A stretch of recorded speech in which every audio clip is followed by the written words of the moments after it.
back to the channel, guys. I'm your host, Tommy the Hammer. Today's kind of a special video because it is Bee Cee's Sweet 16 birthday here on the channel. Sweet 16 times 2.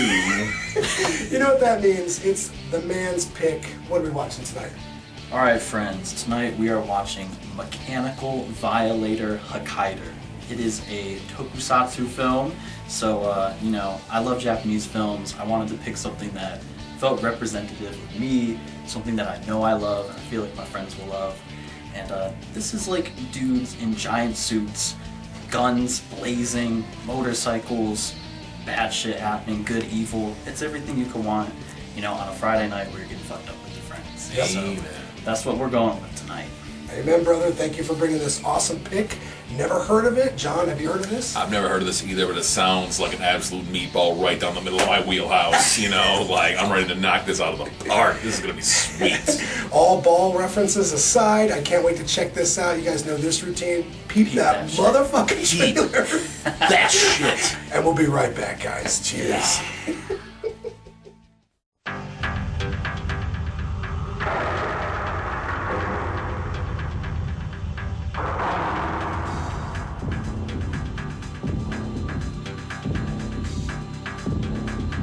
A robot out of control awakes. Hakaider.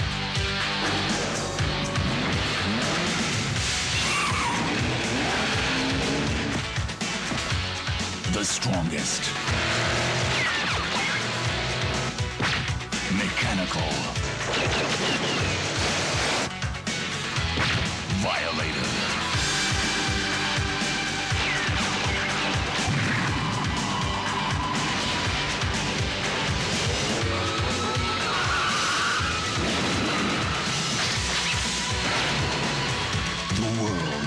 Most awesome machine of destruction. Hakaider. Plus, Choriki Sentai O-Ranger and Juko B-Fighter. 1995 Toei Superhero Fair. Starts April 15th. Okay, guys, we just got done watching Mechanical Violator Hakaider. Is that right? Yeah, I think you got it. Wow, Bee Cee, what the fuck? What in the absolute fuck? So, to put it into simple terms, this is kind of like if you take Power Rangers and the Guyver and then mix a lot of religious symbolism and social commentary into a 70-minute explosion of exploitation and ridiculous characters, insane costumes, crazy music, blood squibs, all sorts of special effects. This movie delivers on all fronts.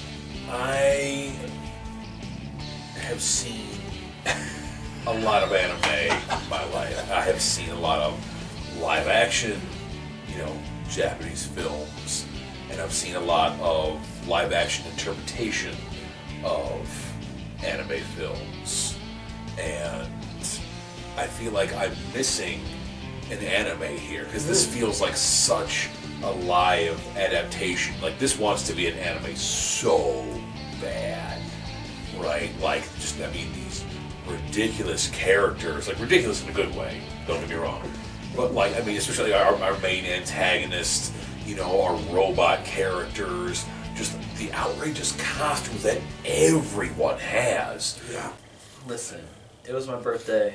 I love just seeing a badass dude on a motorcycle. I love seeing explosions.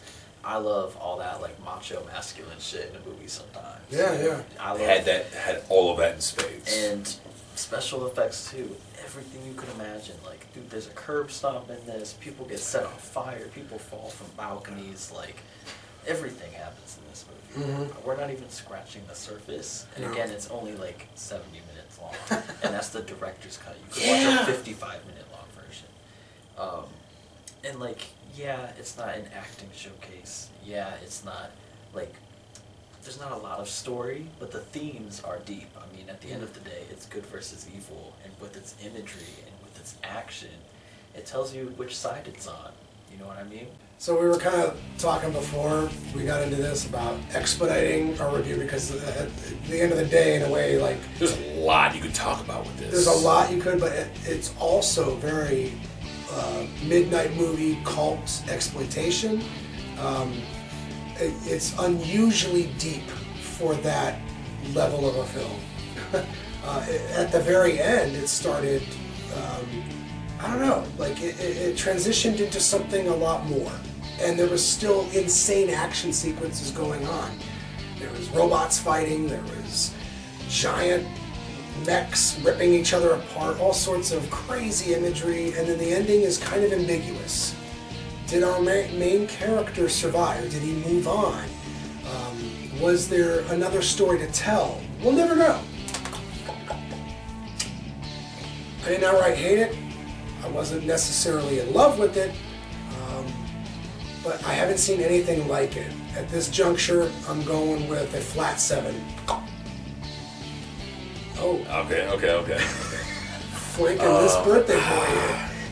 It was kind of funny. Like I was kind of flip flopping, and I realized I was kind of feeling on my good old rocket double star count here. Oh, here we go. But they kind of merged back together here towards the end, and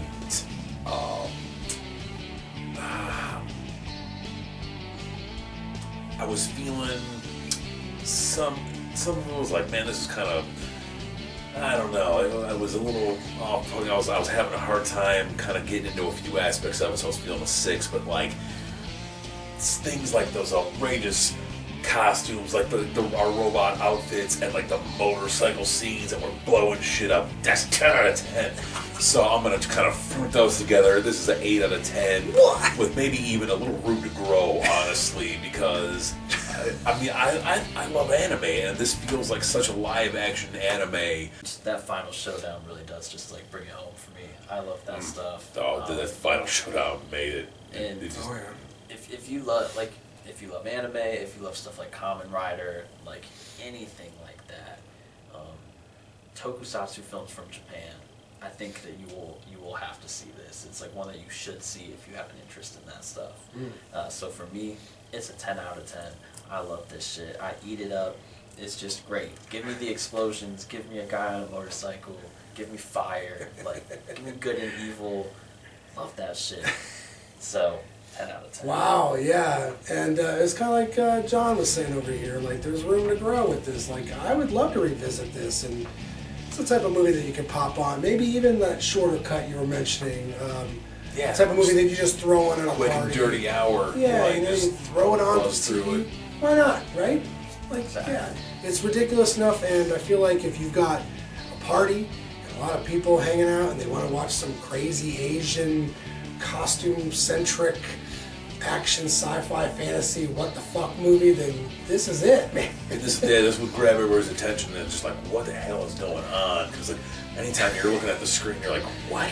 What? It's like, so. Yeah, so I hope you had a good birthday celebration here with your pick, Bee Cee. I mean, Absolutely. you know, I know it's been a while since we've had you on the channel, but welcome back, and talk about coming back in rare form here. I mean, quite the pick, right, John? Yeah. Like I knew he was going to be bringing some fire this time around, because he's, chomping at the bit, just waiting for something. He's like, I knew this was going to be a good one tonight. We had no idea what he was bringing, so I'm Yeah. glad that he brought this, and it was definitely fun. So, with all that being said, I hope we've been informative, guys. Until the next time, Tune in to Neon Trash.